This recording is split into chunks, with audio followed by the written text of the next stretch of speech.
ఇప్పుడు ఉదాహరణకి మనకి ఋషులు లేదా మహర్షులు తపస్సు చేస్తారు. తపస్సు చేసేటప్పుడు వీళ్ళు ఏం చేస్తారంటే సాధన చేస్తారు. ఎలా? సాధారణంగా మానవుడికి ఉండే శారీరక బలహీనతల నుంచి, శారీరక వాంఛల నుంచి క్రమంగా తమ శరీరాన్ని మళ్లిస్తూ ఉంటారు.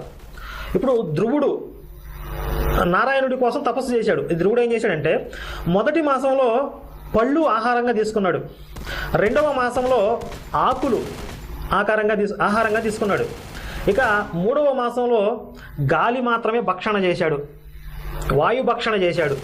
అంటే క్రమంగా ఆహారం అవసరం లేని స్థాయికి తన శరీరాన్ని తీసుకువెళ్ళిపోయాడు. ఇది రెండవ మార్గం. కానీ మరి క్రైస్తవ సన్యాసినులకి, క్యాథలిక్స్లో ఉన్నటువంటి సన్యాసినులకి ఈ సాధన అనేది శరీరాన్ని సహజమైన వాంఛల నుంచి, సహజమైన బలహీనతల నుంచి